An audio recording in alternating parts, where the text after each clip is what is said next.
Welcome to Stitchery Stories, where textile artists share their life in fabric and thread, inspiration, techniques, disasters and delights. And I'm Susan Weeks, enthusiastic embroiderer and textile art dabbler who also loves podcasting. So take a break and enjoy our light-hearted chat, and please share with your friends so they can enjoy it too.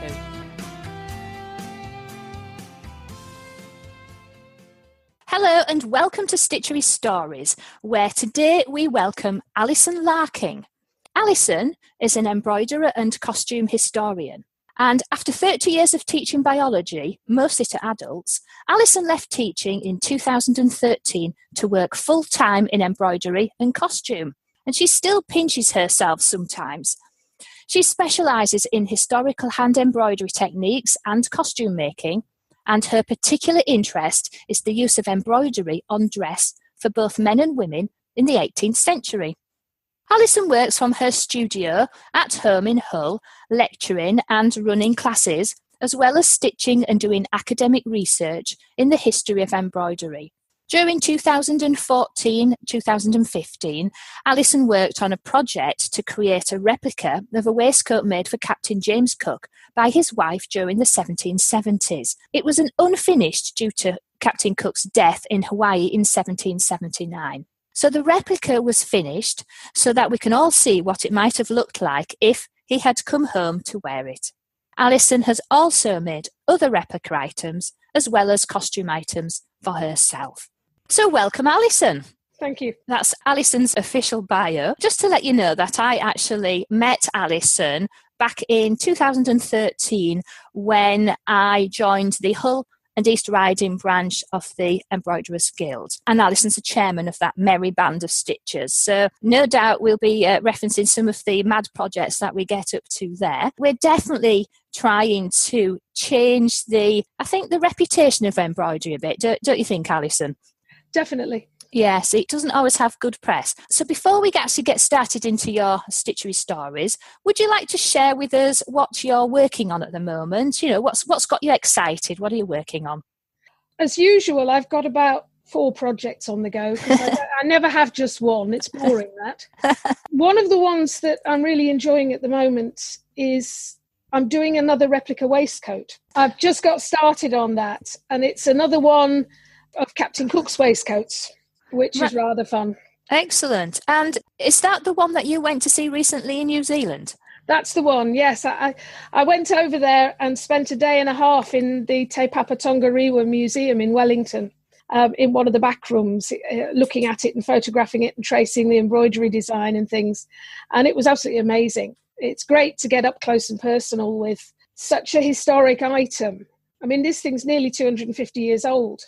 Is it difficult to actually get access to some of these older pieces? Do you have to make special appointments, that sort of thing? Yes, you usually got to contact the curator of the textile collection, wherever. But having said that, once you've got in contact with them and said, can I come and have a research visit? At least in the UK, it's not a problem, and it hasn't been a problem at Te Papa or the State Library in Sydney that I went to as well. So it's certainly, provided you're fairly serious about what you're doing, it's not a problem. Right. Well, I think that's useful for people to know as well, because quite often, you know, people may have an idea or they want to go and look at something specific, and yet may feel that for us ordinary stitchers, in some way that we wouldn't be allowed to go and look at these things. You know, there's always that feeling, isn't there, that it's in a museum and it's special and I won't be allowed to go and look at it. So that's excellent to know that actually if you approach the curators and the museums and so on with a specific project in mind, then quite often be able to have access to those pieces. So that's brilliant. So so you've got your waistcoat that you've started. So what are the other 3 pieces that you're working on?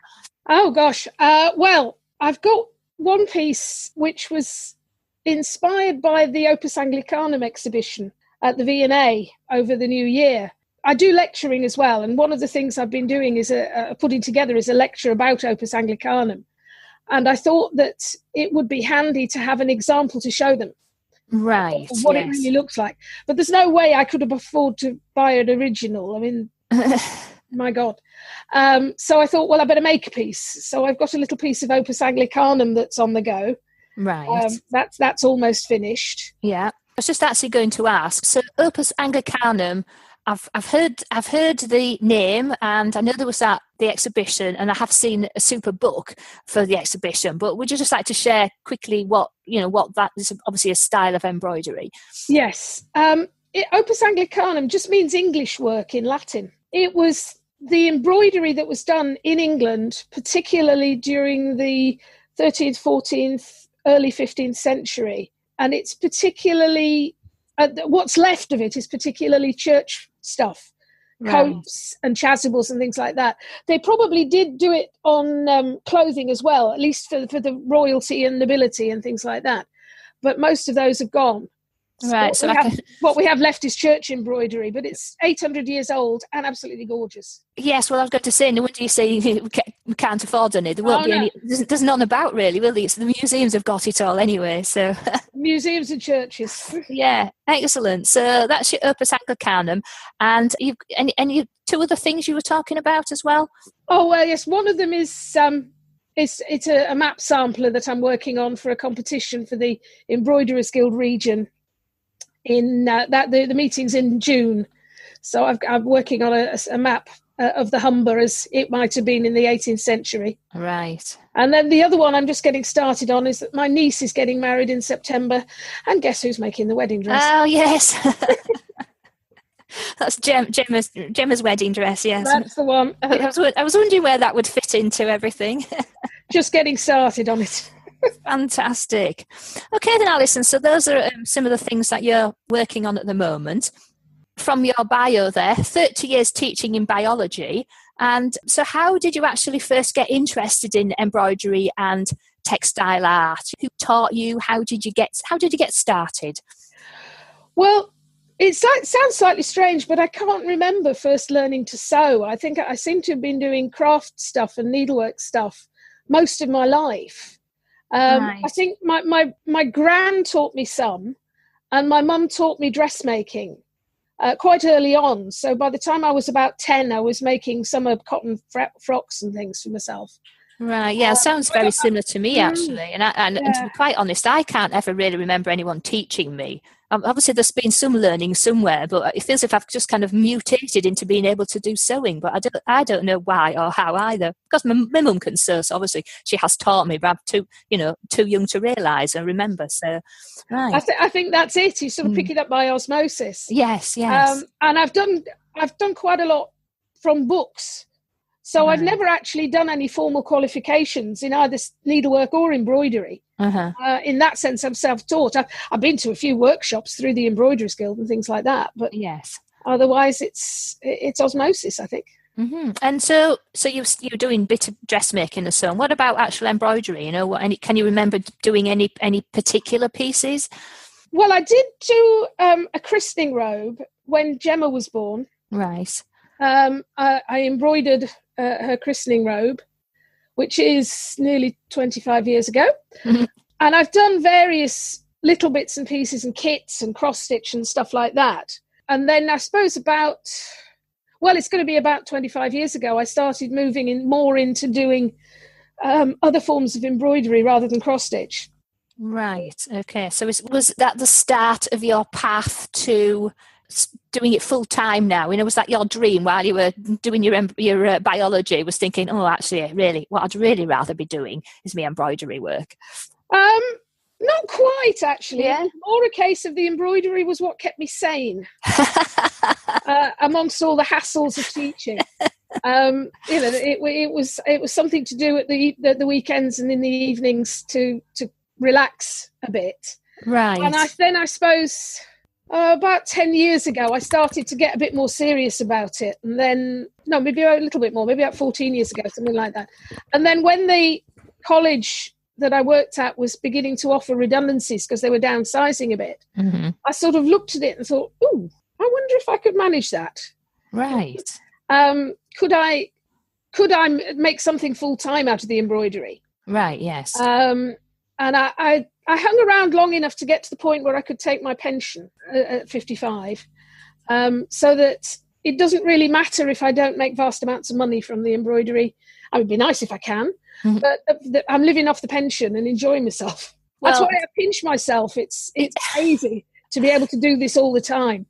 That's just I think it's really great, actually. People have got these varying dreams or inspiration of what they think they want to do instead of work. But I think if you've managed to be able to structure your life to be able to do the thing that you really love doing, it's brilliant. It really is. So excellent. Definitely. Yeah. I'm loving it. I really am. That's just fantastic. And obviously I know that you do, because you're a personal friend of mine as well. So hence the capers we get up to Embroiderers Guild. Oh, definitely. Yeah. Obviously your interest lies in the historical sides of embroidery, and the Opus Anglicanum and the waistcoats and so on from the 1700s. Other than that, who or what have been major inspirations to you over the years, and obviously currently? Is anything what took your fancy, I suppose, with the older stuff? I think there's a definitely historical side to it, and my mum was a historian, so I think I've got some genes in there somewhere. Mm-hmm. And I know I've got some craft genes of grandparents on both sides. My great granny on mum's side was a court dressmaker. Brilliant. For example. And great granddad on my dad's side was a jet carver in Whitby. So there's craft genes coming in there somewhere. Absolutely. Yes. And then at one stage, I got into doll's house. I always liked miniature things. And I got into doll's house and doll's house embroidery. And that made me learn how to do very fine work and very detailed work. And along the way, I also learned how to split silk thread so that you can work with very fine threads. Right. So that's been a useful bit. Yeah, so the kind of having to work in miniature scale for the doll's house stuff helped you refine your technique, basically, then, in terms of the fine work that you do. Yes, I think that was a very important stage. Right. Because some of the historical embroidery, and particularly some of the 18th century stuff, is beautifully fine. And to get the detail to do that, I think the coordination of the very miniature stitching that's been a real help. Yeah, I hadn't really thought about that. But yes, I mean, Alison will send me a couple of pictures of her work that we'll put on with this episode to see some of her work. But, the work that Alison does is very fine. It's beautiful, and it's very, it's very even. It's like the waistcoat, your Captain Cook waistcoat that you've done. It is beautifully done. So that's interesting how that, getting into doing those doll's house things definitely helped that. Any other people who've been your creative inspiration over the years? Not really. It's all the old embroiderers, if you like. The anonymous people who did all that beautiful embroidery in the Tudor period and again in the 18th century. And in some ways, I challenge myself more against them than anyone else.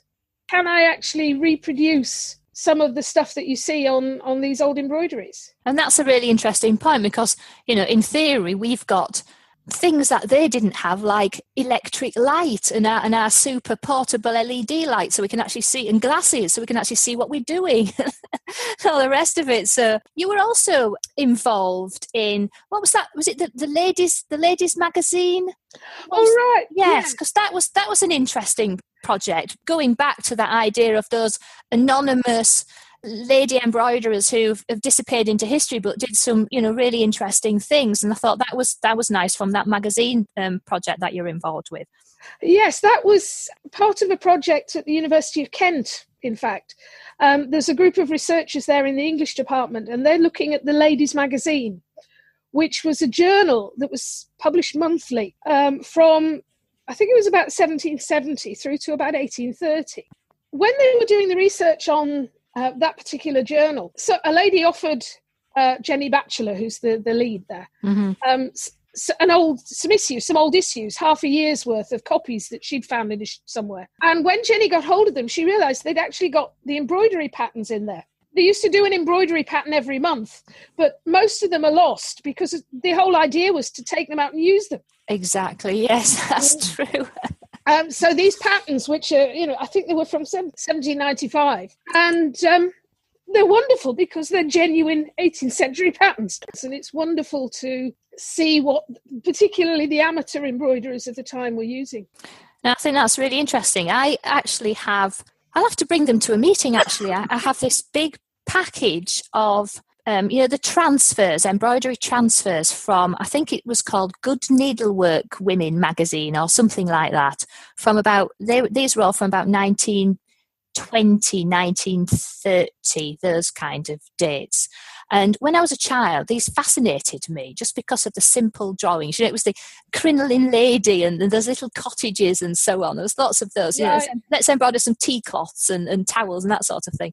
And they were given to us by the old lady who lived next door to us when I was a child. And that was fascinating me. And I've still got them all. And actually, when I was a student, I did 2 of those garden scenes. It's all very traditional, chain stitch and stem stitch and roses and all that kind of thing. So those old patterns, they're getting on for some of those, and nearly 90 years old now, aren't they? But I think to look at some of the patterns from the 1700s must have been really great. Did you actually do a worker piece, if I remember?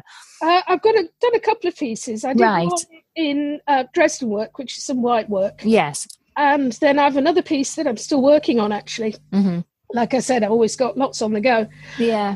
And that was originally I think it was intended as a shawl pattern. Mm-hmm. But I'm doing it to make an 18th century apron to use for costume work. Right, that's right. Yes. Well, yes, and of course, one of the other things that Alison does is the costume work. And I think it's a couple of years ago now. You came to the branch meeting, didn't you? And started dressing in your outfit that you'd made, and that was all hand sewn, wasn't it? So that was absolutely fascinating for us. And I think you've done that a few times, haven't you, Alison? When I do the lecture about the Captain Cook Waistcoat project, I usually do that one in costume. Depends on the size of the meeting and whether they've got curtains. Sometimes I get dressed. So we were always laughing, weren't we? We were thinking, well, crikey, if anybody turns up to the church hall meeting where we were having our branch meeting, and there's Alison putting all her layers of I forgot the name of all the different things, but starting off with a corset and all that. It was an entertaining afternoon, that was. Yeah, wandering around in my underwear. Anyway, moving swiftly on. So you've mentioned some of the techniques. You've done some, you just said there about Dresden work and some of the very fine work that you do. Is there any specific techniques that you say that are your favourite techniques, and why do you like doing them so much? I think one that I particularly love doing is silk shading or needle painting. There's various names for it. And I think it's a little bit of the biologist in me as well, because I like to be able to reproduce something as exactly as I can. Okay, so you like the realism of it, yeah. Right, yes. And silk shading comes into quite a lot of the 18th century stuff. Right. So that's one of my favourites particularly. Yes, I always greatly admire some of those beautiful pieces that we see even just shared around on the internet with the silk shading. I have to say my silk shading skills are rudimentary, I think we'll call it that. And certainly I remember Alison did two, isn't it, of the beautiful images that you did, the double-sided ones. Did you do a kingfisher or a bird? Am I remembering this rightly? Yes, wasn't it? It's a bluebird of paradise. That's it, yes. And the other one is some autumn crocuses. Yes. That's, again, it's the challenge. I suppose another interest I have is Chinese embroidery because of the silk shading and the fine detail in there. Oh, it's absolutely beautiful, isn't it? Yeah. And the double-sided bit was, sort of it's like a challenge, This is one of their good bits of embroidery. Can I do that? I'd never seen a double-sided piece of embroidery before, actually, until we were at the pop exhibition there when I saw, because I hadn't seen that piece before. So I was absolutely fascinated that you could actually make it look beautiful on the back. You can't tell, it is double-sided. So yeah, that is a challenge, and I don't think I'll be doing that for quite some time. It's slow, and you've got to choose your stitches carefully. Yes, I should imagine you would do. Yes. So favourite techniques, we've got the silk shading because of the challenge and the kind of obviously it was a technique used in the period when you're interested with the waistcoats and so on. So Yeah. is there anything else, other kind of favourite techniques that you like? Well, I enjoy gold work. Yeah. Or metallic thread, working with gold. Mostly silver in the 18th century rather than gold. But right. And was there some silver, if I remember, or something silvery on the Cook waistcoat? Yes, there was. There was some tambored metallic thread on there with silver thread. And tambored, is that where it's like a kind of a little needle on a stick thing, isn't it? I'm describing it terribly. You tell me, Alison, because you know what it is. It's like a fine crochet hook. And you push it through the fabric and you catch a loop of the thread and you pull it back up. So you've got a little loop on top of the fabric. And then you push the hook back through again, catch it again, and you're pulling out little loops all the way along. And you end up with something that looks very like chain stitch. Right. I wondered how that was done, yes. Yeah. It's actually a lot quicker once you get the hang of it. Good. It was very popular. Came to England in about the 1760s, 1770. Something like that. Oh, crikey! No, I didn't know it was such an established technique. Wow, well, it's nice to see it's still used. It's been used in India and China for centuries. So what I thought, all those things that look like chain stitch, they're not. It's tambouring. A lot of them are tambouring, yes. Right, I see. Okie dokie. You've been doing your embroidery and your costume historian stuff for a few years now. So so far, Alison, what has been the high point of your textile art and embroidery journey so far, would you say? Oh, gosh. It's been a series of them, really, especially since I stopped working at college and started doing this full time. I mean, the first trip to Australia and New Zealand was fantastic. Mm-hmm. That was the research trip I did to do the first Cook waistcoat, the Sydney waistcoat. And I was able to examine the waistcoat in the State Library of New South Wales. I also had a look at a map sampler that Elizabeth Cook had stitched in the Maritime Museum in Sydney. And then we went on to Wellington, and that was the first time I had a look at the one in Te Papa. So that was amazing, because Chris and I had never been anything like as far as that on holiday. So that was fantastic. And I think, to me, the interesting thing was just the interest that project generated. So and you've spoken about it in many places now, haven't you? Didn't you go down, if I remember, down to, was it the Society of Antiquities or something like that? That's the Society of Antiquaries. That's it, yes. They're based in Burlington House in London, and they gave me some of the funding for the trip to Australia, and in return I said I'd do one of their public lectures for them. So I went down and did a lecture in Burlington House. And did you enjoy doing that? I did. It was in costume and everything, which went down a storm. That in itself, I think, is a high point. Who'd have thought, really, that embroidery and an interest in waistcoats would take you to the other side of the world, 2 different countries, and to have created something that's so beautiful that people have got a real interest in seeing. It's also giving you the foundation of a kind of a speaking career as well, hasn't it? Definitely, yes. And I mean, it's just been a series of progressions. I mean, what it's also done is given me the opportunity to actually move into academic work and research on embroidery, because I've recently had a paper published in a peer-reviewed journal, Costume, which is about the Cook Waistcoat project and making the replica. And I'm doing another paper in May at a conference at Warwick, which is about sort of embroidery and dressmaking trades. So it's also allowed me to move into academic work and doing some research about embroidery, which is something that not many people seem to do. I can't find many folks that are actually researching it, yes.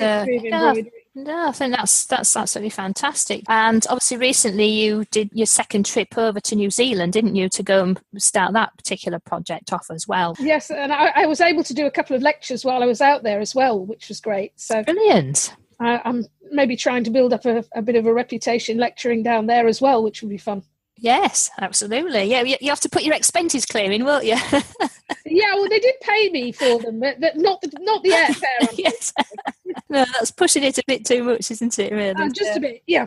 I don't know what the mileage would be for that. No. So, given that, obviously, you spend a lot of time on your embroidery, Do you have any stories to share with us, Alison, that may make us chuckle about when perhaps something didn't go quite as planned and was a bit of a disaster? And therefore, what did you learn from it? Well, I've got one piece that I did, a goldwork piece that I did after the first visit to New Zealand, based on some of the Maori symbolism, the Maori carving. And the idea of it is good, and I think it worked from that point of view. But I did it far too quickly and didn't take care drawing it up, and so things weren't even. And I don't like looking at it now because it's nowhere near as neat as it should have been. One of these days, when I've got time, I'll have to go do it again. Right. Basically, take your time when you're doing the setting up, the marking out, and the framing and things like that. Make sure you draw it up carefully. And that's that carefully. Very, and you know, and I am probably one of those people who you kind of sit and think about it and then you think, right, and you just start. And I know there's pieces I've thought really set afterwards. I thought, oh, actually, what I should have done is wash that for a start off and see if it would, shrink it or whatever. And then there's other things. Well, I should have put some paper or something around my hoop, so I haven't got this like grubby line around the edge. And you can be so excited just to want to actually get started that some of that boring setting up stuff you just kind of want to gloss over, don't you? But it does come and turn around and bite you, doesn't it, afterwards? So it does. Take your time with the framing up and marking out. It's crucial.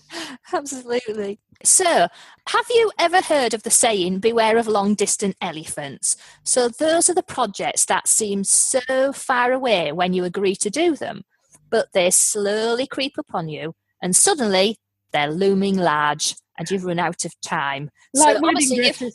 Like wedding dresses, yes, I was going to say. So how do you manage your distant elephants, Alison? I try to keep thinking ahead of myself, I must admit. I do sit down and look through the next couple of months in my diary from time to time and think, oh, yes, I've got that talk. I need to do such and such. The regional days in June, I need to be getting on with the pieces for that. But yes, I know about long-distance elephants. I've got one piece, actually, that I made. I designed it for a competition at the regional day about 3 years ago. It was the year I was in Australia and New Zealand, and I never did manage to get it done for the regional day. But I got it done about a year and a half later, and it's the pond triptych piece. I think you've seen it. With the Kingfisher and the beetles and things on. That's the one. Yes. And so I did get it done eventually. Yeah. It just wasn't done in time for the competition. Yeah. Well, I think we've all got plenty of those lying around, haven't we? I'm kind definitely of like that. But so basically, you to help keep track of your projects and so on, you're looking ahead in your diary and so on. I mean, that's what I try to do. Yeah, I'm obsessed with plans, and I'm sure I wind everybody up at our meetings, don't I, when I'm like harping on about deadlines and things. So I know I'm like a bit obsessed when it comes to deadlines and plans. So I know a lot of my kind of more arty friends just kind of look at me and think, oh, Sue, just shut up about plans and diaries. So I'm interested to see how people do manage to organise their project, get things done. Excellent. I try and keep a sort of mental priority list in my head. Yeah. When things are due and therefore when I've got to get on with them. Exactly. So as you say, it doesn't always work. But... No. Obviously, you've got a very set deadline for Gemma's wedding. When's that? September, did you say? Beginning of September. September, yes. So, it's creeping up. It is. So, talking of future plans, obviously you've got the wedding dress and the projects that you explained to us at the start. Have you got any other plans and projects that are bubbling away in your head, Alison, that you'd like to share with us today? Well, I've got a couple of ideas. One of them is that in 2019 and 2020, it's actually the 250th anniversary of Captain Cook's first voyage in the Endeavour. Right. And I know that they're planning various things in celebration of that in Australia and New Zealand. I would dearly love to be involved in some of those, taking the replicas that I've made over. That would be fantastic. That would be great. Yeah. And there was quite a lot of interest when I was in New Zealand. Quite a lot of people were sort of, oh, that sounds good. So hopefully that'll work out. Well, you'd have your second waistcoat done by then, wouldn't you? I should be able to get the second waistcoat done by then, definitely. There's another deadline for you. So. Oh, well, that's not too bad. That's fairly woolly deadline. So it's The other one that came up recently, actually, I did a talk about Opus Anglicanum up at Whitby for the Friends of Whitby Abbey. And it was actually in the museum at Whitby, Panet Park. And one of the people who was there, who used to be keeper of the museum, was telling me about a a Whitby burse. Now, a burse is a sort of square pouch that they used to keep some of the linen for a church service in. Right. And there's a piece that used to belong to Alderman Panet, who was the Victorian gentleman who donated the land for Panet Park and the museum in Whitby. Right. And he had this thing that was supposed to belong to Whitby Abbey. But unfortunately, he didn't leave it to Whitby Museum. He left it to the V&A. And it did occur to me that it would be rather fun to make the museum a replica. Right, yes. That would be nice, wouldn't it? Yes. So that they've got a replica to show us this is what it would have looked like. So that's been nerdling in my mind the past 2 or 3 weeks. I found the Whitby burse on the V&A website, so it looks feasible. Oh, right, excellent. Just going back to our embroidery branch, every year Alison, in her role as chairman, sets us a chairman's challenge. So you'll have to get thinking about that, won't you? Because last year's was vitamins under the microscope. So if you all go and Google vitamins under the microscope, you'll see these fantastic coloured, brightly coloured abstract images. So we were all inspired by that. So that was Alison's challenge set for us last year. Is it about May or June, isn't it, when you come up with a new one for us? Yes, and I've got to start thinking about that one. Following vitamins under the microscope is not going to be easy. No, exactly. But I just thought I'd get that one in there. So it was a good one. It was fantastic. They've both been, the work that the members of the branch have done for the Chairman's Challenge has been amazing. And I think that's really that's one of the lovely things about being in a group such as the Embroiderers Guild. And we're only a small branch anyway, but I think it's so nice to be able to bounce ideas off each other and just share what we're all doing, and have a bit of a mad conversations as well while we're doing it. So it's a lot of fun. And it's great fun. Okay then, so I think we're just heading to the end of our time today. Thank you so much, Alison, for sharing your stitchery story with us today. It's been fascinating finding out more about your art, and obviously I'm a friend of yours, so I know a lot about your work anyway, but actually I've discovered quite a few things today that I wasn't aware of. I've personally found it very interesting. Hope our listeners will as well. If people want to find out more about your work, then I will include a couple of pictures of some of your art on this particular episode. But where else can we see your work, and how can people get in touch with you, Alison? Well, I have a website. It's AlisonLarkinEmbroidery.com. Okay. So that's all one word. Yeah, I'll put that link in the show notes for everybody. Right. And I've also got a Facebook page, which is, again, Alison Larkin Embroidery. Excellent. So people should be able to find me on Facebook. We can find you on Facebook, and we can find you on your website. And is there any particular exhibitions or anything where people can see your work at the moment? Well, I've got the Cook Waistcoat and the Map Sampler are on exhibition in the Maritime Museum at the moment. That's in Hull for everybody. In Hull, yes. But that's till the end of April, so you'll have to move fairly smartly. Yes. It depends how many episodes get recorded for this to actually go live by then as well, of course. Yes. Basically, your website and your Facebook page. The main thing. I also do classes in the studio, so if you want to learn silk shading, come along. Yes, well, I need to find some time to do that, don't I? And so you do silk shading. Have you been doing some gold work as well, Alison, for your classes? Yes, silk shading, gold work, white work. Got a series of sort of introductory classes that I do, and then some slightly more advanced ones. Okay, and the details on the website. I'm going to say the details are on the website for that. So if anybody wants to go and learn some of these fantastic skills from Alison, she would be very, very happy to see you in her very nice studio in Hull. Alison, thank you so much. It's been an absolute pleasure speaking to you, and I'm sure everybody will be absolutely thrilled to go and have a look at your work as well. So thank you so much for sharing your stitchery stories with us today. Pleasure. If you liked this episode and want to hear more, then please join the Stitchery Stories fan club so you can get an email when a new episode is released. It's a quick and easy way of listening and of keeping up with any news and offers from our lovely guests. Please visit stitcherystories.com to join the fan club. Of course, if you have iTunes, then subscribe there to automatically get new episodes, and why not leave us a review and rating whilst you are there. So that is the end of our stitchery story for today. So keep stitching, keep smiling, and keep creating your very own stitchery stories.